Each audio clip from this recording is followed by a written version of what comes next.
एक तरफ ईरान में कॉन्स्पिरेसी चल रही है और एक नया सुप्रीम लीडर मुश्तबा खमेनी तैयार हो रहा है। लोग ये कह रहे हैं कि रईसी को किसने मारा।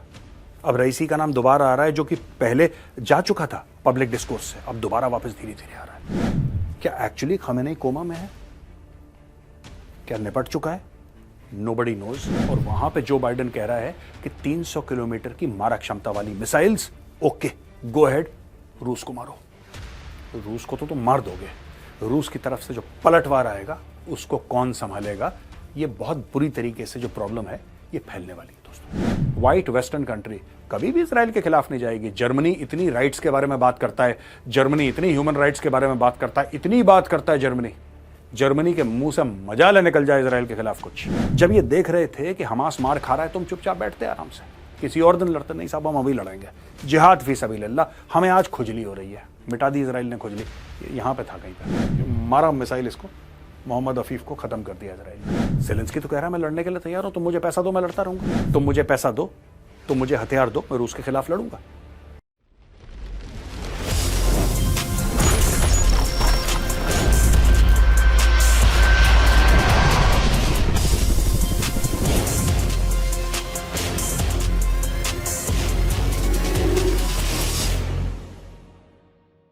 जय हिंद दोस्तों, मैं हूं मेजर गौरवारी और आप देख रहे हैं द चाणक्य डायलॉग्स। इस वीडियो को वाइडली शेयर करिए। दोस्तों, आज 18 नवंबर है और आज ही के दिन 1962 में मेजर शैतान सिंह अपने साथियों के साथ चार्ली कंपनी 13 कुमाऊं यानी कि 122 हमारे भाई लड़ गए थे 3000 चीनियों के साथ। दोस्तों, ये जगह थी रजांगला और रजांगला में 122 ने 1300 चीनियों को मौत के घाट उतारा। लड़े 3000 से, 3000 में से 1300 उन्होंने मार दिए। बहुत जबरदस्त लड़ाई हुई थी वहां पे। और आज हम मेजर शैतान सिंह और उनके वीर अहीर उनको सैल्यूट करते हैं। दोस्तों, जहां तक बात है जियोपॉलिटिक्स की, आप जानते हैं बांग्लादेश कितना जरूरी है और भारत के साथ उसका 4000 से ज्यादा किलोमीटर का बॉर्डर है। द इंडिया बांग्लादेश कोनंड्रम एक आर्टिकल है जो सतरूपा धर हमारी एडिटर हैं, यानी कि चाणक्य फोरम के एडिटर, उन्होंने एक आर्टिकल लिखा है। आर्टिकल बहुत अच्छी तरीके से लिखा गया है, काफी डिटेल्स उसमें है, काफी डेटा उसमें है और इसको मैं डाल रहा हूं डिस्क्रिप्शन बॉक्स में। लिंक है वहां पे, जाइए लिंक को क्लिक करिए और इस आर्टिकल को जरूर पढ़िए और शेयर भी कीजिए। अच्छा दोस्तों, आज का टॉपिक क्या है देखिए। यह खमेनेई है, यह खमेनेई का बेटा है मुश्तबा खमेनेई। अब हुआ क्या है मैं आपको बताता हूं। टॉपिक देखिए, कोमा कू कॉन्स्पिरेसी। बड़ा जबरदस्त कुछ चल रहा है ईरान में। लोगों का यह कहना है कि खमेनेई जो है ये कोमा में है, ऐसा लोग कह रहे हैं। र्यूमर्स का बाजार गर्म है। कुछ कह रहे हैं कि यहूदियों ने उसको जहर दे दिया, कुछ कहते हैं पता नहीं क्या हुआ, कोमा में चला गया। कुछ, जितने लोग उतनी बातें, ठीक है। लेकिन यहां पे एक फोटोग्राफ ईरान ने डाल दी है किसी अपने खुद के ही डिप्लोमेट से मिलते हुए। अब ये कोई कहने को तैयार नहीं कि फोटोग्राफ रीसेंट है, हो सकता है फोटोग्राफ 1 साल पुरानी हो, ये भी हो सकता है, लेकिन कोई डेट नहीं, क्योंकि ईरान में मीडिया इज हाईली कंट्रोल्ड। तो ये कहना कि ये फोटोग्राफ किसकी है, किस चीज के लिए है, कब ली गई थी, क्या ओकेजन था, ये कहना बड़ा मुश्किल है। लेकिन ईरान ने बोला है कि नहीं, ये बूढ़े बाबा हैं, बिल्कुल ठीक है। ये वहां पे इनका बेटा मुश्तबा खमेनी, लोग कह रहे हैं साहब ये वली अहद है, ये सुप्रीम लीडर बनेगा, क्राउन प्रिंस है, ये सुप्रीम लीडर बनेगा। यानी कि अब ये ईरान की बागडोर संभालेगा। जाहिर सी बात है, अपने बाप के अंडर इसने ट्रेनिंग करी है, तो बाप को कोमा में डाल के कू कर दी। और ये कॉन्स्पिरेसी क्या है, ये साजिश है क्या दोस्तों? इस बंदे ने करा क्या है आखिर? चलिए दोस्तों, अगली स्लाइड में मैं आपको बताता हूं कि मुश्तबा खमेनी ने आखिर किया क्या है। अब दोस्तों, ये आप जानते हैं, ये अली खमेनी है, जिसको लोग कह रहे हैं कि इसको हो गया है कोमा, ठीक है। ये उसका बेटा है।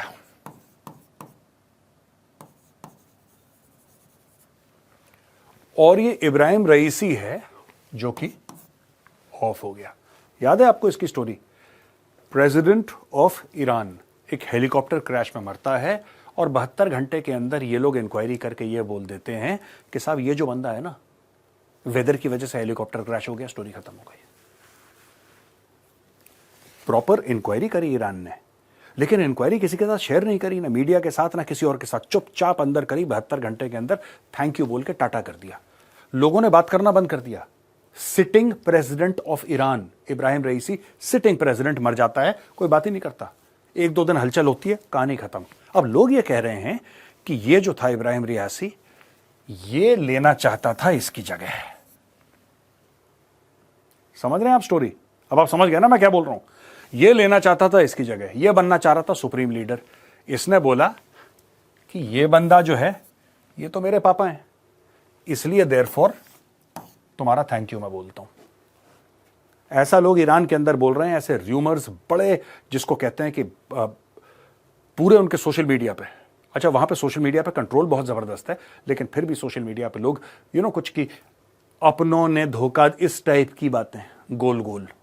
अब दोस्तों बात यह है कि ये कोबा में चला गया, ईरान मना कर रहा है, सब लोग कह रहे हैं कि ये सुप्रीम लीडर बनने वाला है, ये मना कर रहा है, इसको ये मर गया, इसको मरवा दिया। ये सारी की सारी कॉन्स्पिरेसी थ्योरीज ईरान में इस वक्त चल रही हैं दोस्तों, और बड़ा इंटरेस्टिंग है। देखिए मैं आपको एक बात बताता हूं, ट्रंप ने साफ सीधी बात बोल दी है कि मैं एक ब्लैंक चेक लेके नेतन्याहू के हाथ में देने वाला हूं, ब्लैंक चेक। दोस्तों अब मैं आपको एक खास बात बताना चाहता हूं, जो मैंने कुछ दिन पहले एक प्रेडिक्शन करा था, वो प्रेडिक्शन सही हो गया। मैंने ये बोला था, राइट, कि जो मुस्लिम्स हैं अमेरिका में, उनको लगा कि ट्रंप उनका सगा है, ठीक है, और उनको ऐसा लगा कि किसी तरीके से ट्रंप जो है ये इजराइल को डांटेगा, इजराइल को झड़पेगा, बोलेगा हटो पीछे, ये लड़ाई बंद करो। और फिलिस्तीनियों, मैंने उस दिन भी बोला था कि ये तुम्हारी बहुत बड़ी गलती है, बहुत बड़ी गलती है तुम्हारी। ये किसको मैंने बोला था? जो अमेरिका में मुस्लिम्स हैं उनको। ये आप लोगों ने बहुत एक टैक्टिकली और स्ट्रेटेजिकली रॉन्ग मूव है आपका। आपको क्या लग रहा था कि ये ट्रंप जो है इजराइल के खिलाफ जाएगा? आज की तारीख में यही लोग छाती पीट रहे हैं कि ट्रंप ने क्या कर दिया। ये देखिए मेरा पुराना वीडियो। दोस्तों मैं आपको बताता हूं इसमें इशू क्या है। बहुत सारे मुस्लिम्स ने जो कि यूएस में थे, they have voted for Trump, और मुझे ऐसा लगता है कि उनकी तरफ से एक भारी कैलकुलेशन मिस्टेक हो गई है। ये कैलकुलेशन मिस्टेक मैं आपको समझाना चाहता हूं, फिर मैं आपको बताऊंगा कि ट्रंप प्रेसिडेंट अभी बना नहीं है, उसने शपथ नहीं ली है, वो प्रेसिडेंट इलेक्ट है, लेकिन और क्या क्या हो चुका है अभी तक आप देखिए, मैं आपको समझाता हूं। देखिए सबसे पहली बात है कि जो मुस्लिम्स थे अमेरिका में, जो वोटर्स थे, उनको ऐसा लगा कि साहब ये जो पूरा मैटर चल रहा है ईरान के साथ, इसमें और हिजबुल्ला और हमास के साथ, इसमें क्या है कि कमला हैरिस ने इजराइल को खुली छूट दे रखी है और इतने मुस्लिम्स मर गए, because that is how they look at it in that context of Muslim deaths, कि इतने मुसलमान मर गए हैं और इसलिए हम ट्रंप को सपोर्ट करेंगे, ट्रंप लड़ाई रोकेगा। मैं आपको एक बात बताता हूं, अगर आप मजहब को एक बेस मान के या पैलेस्टीनियंस को सपोर्ट कर सकते हैं, ट्रंप भी जूडियो क्रिश्चियन फिलॉसफी को बेस मान के इजराइल को सपोर्ट कर सकता है, और वो कर रहा है, वो करेगा। और यही बात लियोन पैनेटा ने बोली। उसने क्रिश्चियन, इस्लाम, इस सब के बारे में बात नहीं करी, पर उसने ये बोला है कि बेसिकली ब्लैंक चेक दे दिया उसने। ट्रंप ने एक ब्लैंक चेक दे दिया है। 3 दिन में 3 बार बात हुई है नेतन्याहू से, 3 दिन में 3 बार। और बेसिकली ट्रंप नेतन्याहू को यह बोलेगा कि मेरे भाई तू जा, रगड़ दे इनको। और वो जानता है कि असली फसाद की जड़ ईरान है। ईरान के जो ये पागल मुल्ले मौलाना ऊपर बैठे हुए हैं, ये crackpots like Khamenei, they need to be sorted out. देखा दोस्तों आपने मैंने क्या बोला था? और अब देखिए ये न्यूज आइटम, यानी कि ट्रंप ने जिन लोगों को मंत्री बनाया अपनी कैबिनेट में, उसके ये सारे मंत्रियों के नाम से ये लोग बड़े खफा हैं, बड़े परेशान हैं। अमेरिका के मुस्लिम्स ये कह रहे हैं कि नहीं साहब, ये ट्रंप, हमने तो तुम्हें इस भरोसे में राष्ट्रपति बनाया था, तुम्हारे लिए वोट दिया था। यार देखो साफ सीधी बात है, साफ सीधी बात है। ये जो अमेरिका में मुस्लिम्स, और मैं उनको गलत नहीं बोल रहा, I am not saying they are wrong, ये इनमें से 1% कभी गए होंगे फिलिस्तीन, तो गए होंगे। कोई फिलिस्तीन नहीं गया, हजारों किलोमीटर दूर फिलिस्तीन। तुम्हारा क्या लेना देना? तुम्हारा क्या मतलब है फिलिस्तीन से? एक ही मतलब है, हम मजहब हैं, आप भी मुसलमान, वो भी मुसलमान, इसलिए आपका दिल उनके लिए धड़कता है, और कोई लॉजिक नहीं है। और इसीलिए ट्रंप का दिल इजराइल के लिए धड़कता है। यार आप क्यों नहीं लॉजिकल बात समझते? जैसे आप किसी और मुस्लिम के लिए आपका दिल धड़क सकता है, वैसे ही exactly there is something called the Judeo Christian civilization, there is something called the Judeo Christian setup, और सब लोग मानते हैं इसको। सब लोग मानते हैं, सब लोग विश्वास करते हैं। इसीलिए कोई भी व्हाइट वेस्टर्न कंट्री की बात कर रहा हूं मैं, ईस्टर्न यूरोप की तरफ नहीं जा रहा मैं, व्हाइट वेस्टर्न कंट्री कभी भी इजराइल के खिलाफ नहीं जाएगी। जर्मनी इतनी राइट्स के बारे में बात करता है, जर्मनी इतनी ह्यूमन राइट्स के बारे में बात करता है, इतनी बात करता है जर्मनी के मुंह से मजाल निकल जाए इजराइल के खिलाफ कुछ। यार ऐसे नहीं हो सकता कि आपका मजहब और दूसरे का मजहब मजाक, ऐसी बात नहीं है। You see. और एक और चीज, ये सोशल मीडिया पे बड़ा आजकल चल रहा है, पैलेस्टीनियंस कह रहे हैं हाय हाय हाय जीसस वॉज अ पैलेस्टीनियन। ये भी है चक्कर बड़ा, Jesus was a Palestinian, Jesus was a Palestinian, ये लोग कह रहे हैं भाई सोशल मीडिया पे। जीसस ऑल्सो अ ज्यू। पैलेस्टीन में कितने ज्यूज हैं that you know better than me, तो उसके बारे में मैं कुछ बोलूंगा नहीं। अच्छा दोस्तों, यहां पे एक और चीज हो गई है कि मोहम्मद अफीफ, ये इनका पीआरओ टाइप का है, ये हिजबुल्लाह का प्रेस संभालता है, परसेप्शन मैनेजमेंट देखता है हिजबुल्लाह की।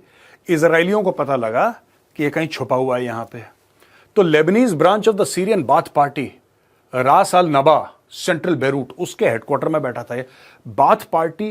ये भी एक बाथ पार्टी की ब्रांच थी इराक में, जिसका सद्दाम हुसैन एक जमाने में हेड हुआ करता था ना। सद्दाम हुसैन आपको पता है, जो डिक्टेटर था इराक का। तो सीरियन बाथ पार्टी है, सीरियन बाथ पार्टी, तो उसके ऑफिस में ये बैठा था भाई।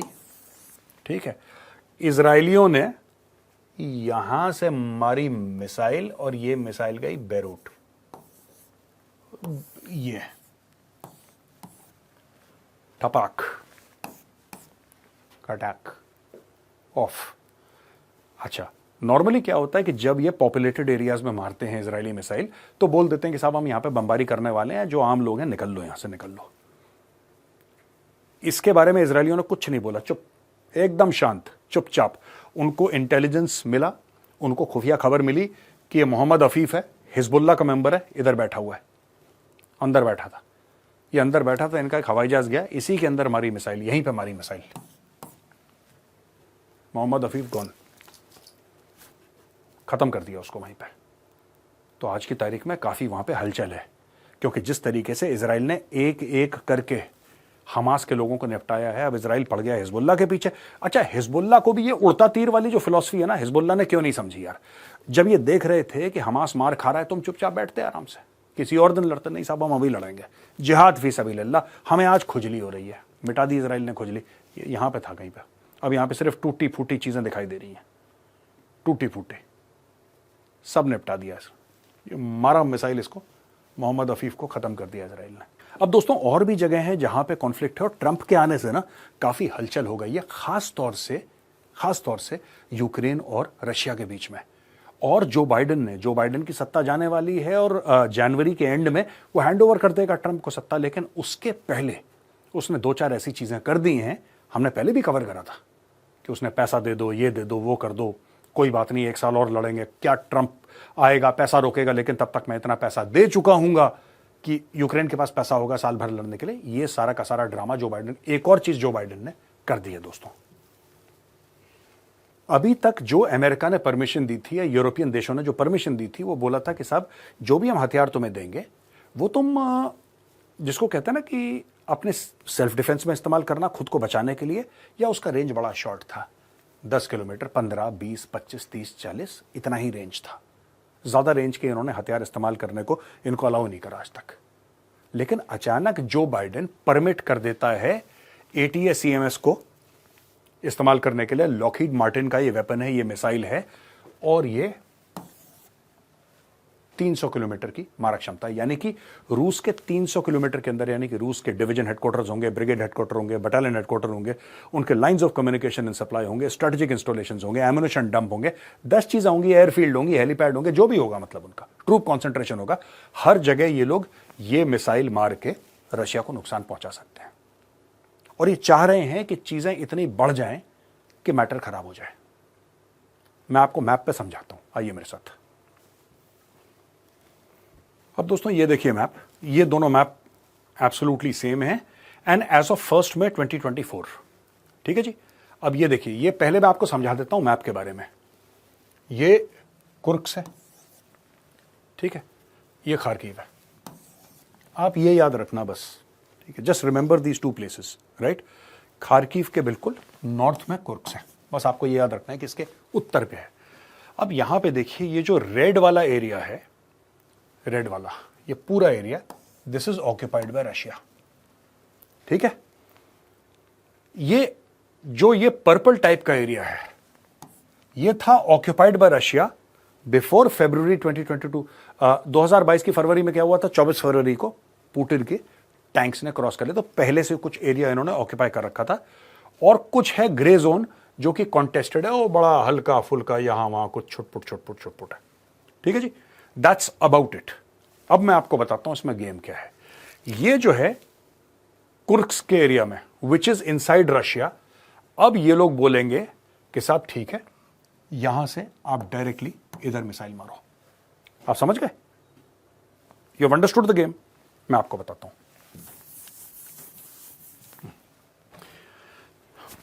देखिए, स्टोरी ये है कि इसके आसपास यूक्रेन ने थोड़ी सी जमीन कैप्चर कर रखी है, बहुत कम, बहुत थोड़ी, राइट? लेकिन इसके पार, कुर्स्क के पार रशियन ट्रूप्स का कंसंट्रेशन है, और वहां से ये लोग हमला बोल रहे हैं। यानी कि कुर्स्क से आप देख लो कि हमला, ये सब चल रहा है यहां पे। End of course, who can forget this, ये सारे के सारे हमले चल रहे हैं यहां पे। अमेरिका अब इनसे ये कह रहा है कि ठीक है, ये यहां से हमला कर रहे हैं, हम तुम्हें परमिशन देते हैं। अब दोस्तों, ये देखा आपने कि किस तरीके से रशिया अटैक कर रहा है यूक्रेन को। अब अमेरिका ने इनको ये पावर दे दिया है कि अब तुम, और ये मोबाइल लॉन्चर से होता है जैसा आपने देखा, अब तुम वापस अटैक करो रशिया को, यू अटैक रशिया। रशिया को यह बात बिल्कुल पसंद नहीं आएगी, और रशिया पहले भी न्यूक्लियर वॉर की धमकी दे चुका है। लेकिन जो बाइडेन ने इतना काम कर दिया कि जाने से पहले लॉन्ग रेंज वेपन्स, ठीक है, और वेपन्स के ऑर्डर्स कि जितना है दो डालो, मोटा पैसा। ये होने वाला है 1-8 महीने के अंदर, आप देख लेना। ट्रंप जिस दिन टेक ओवर करेगा, ये क्यों कर रहा है मैं आपको बताता हूं। ट्रंप जिस दिन टेक ओवर करेगा, जो बाइडेन ये इंश्योर करेगा कि ट्रंप एक माइनफील्ड के अंदर घुसे। This is what Joe Biden and the Democratic party's aim is. इतना गंद मचा दो यूक्रेन में, इतना गंद मचा दो रशिया में, इतना गंद मचा दो कि ट्रंप उसको संभाल ना पाए, और ये लड़ाई चलती रहे। ज़ेलेंस्की तो कह रहा है मैं लड़ने के लिए तैयार हूं, तुम मुझे पैसा दो, मैं लड़ता रहूंगा। तुम मुझे पैसा दो, तुम मुझे हथियार दो, मैं रूस के खिलाफ लड़ूंगा। लेकिन that is not what Donald Trump wants. Donald Trump कहता है कि हम क्यों पैसा दें यार, हमारी लड़ाई है, हम तुमसे हजारों किलोमीटर दूर हैं, हम बावले हैं जो तुम्हें कितने 100 अरब डॉलर दिए जा रहे हैं। ये काम हमें, अमेरिकन जो लोग हैं उनकी जिंदगी अच्छा, हमें बेहतर स्कूल चाहिए, बेहतर सड़कें चाहिए, हमें बेहतर हेल्थ फैसिलिटीज चाहिए, बेहतर एयरपोर्ट्स चाहिए, जॉब्स चाहिए अमेरिका में, मैन्युफैक्चरिंग चाहिए। ये पैसा मैं उसके लिए खर्च करूंगा, तुम्हारी लड़ाइयों के चक्कर में मैं खर्च करूंगा। लड़ाई बंद करो। लड़ाई ये चाहते नहीं बंद होना, क्योंकि इनके दोस्तों को बेनिफिट हो रहा है अमेरिका में। मैं बात कर रहा हूं जो बाइडेन और कमला हैरिस की, इसलिए ये लोग यहां पे गंद डाल रहे हैं दोस्तों। तो दोस्तों, ये थी आज की खबर। मैंने सोचा एक स्नैपशॉट आपको दे दूं खबरों का कि क्या हो रहा है एक्चुअली। एक तरफ ईरान में कॉन्स्पिरेसी चल रही है, और एक नया सुप्रीम लीडर मुश्तबा खमेनी तैयार हो रहा है। लोग ये कह रहे हैं कि रईसी को किसने मारा। अब रईसी का नाम दोबारा आ रहा है, जो कि पहले जा चुका था पब्लिक डिस्कोर्स से, अब दोबारा वापस धीरे धीरे आ रहा है। क्या एक्चुअली खमेनी कोमा में है? क्या निपट चुका है? Nobody knows. There is a well of secrecy all around this. और वहां पे जो बाइडेन कह रहा है कि 300 किलोमीटर की मारक क्षमता वाली मिसाइल्स, ओके गो अहेड, रूस को मारो। रूस को तो तुम मार दोगे, रूस की तरफ से जो पलटवार आएगा उसको कौन संभालेगा? ये बहुत बुरी तरीके से जो प्रॉब्लम है ये फैलने वाली है दोस्तों। कैसा लगा आज का वीडियो? अगर पसंद आए तो उस वीडियो को लाइक जरूर करिएगा। जय हिंद, वंदे मातरम, भारत माता की जय।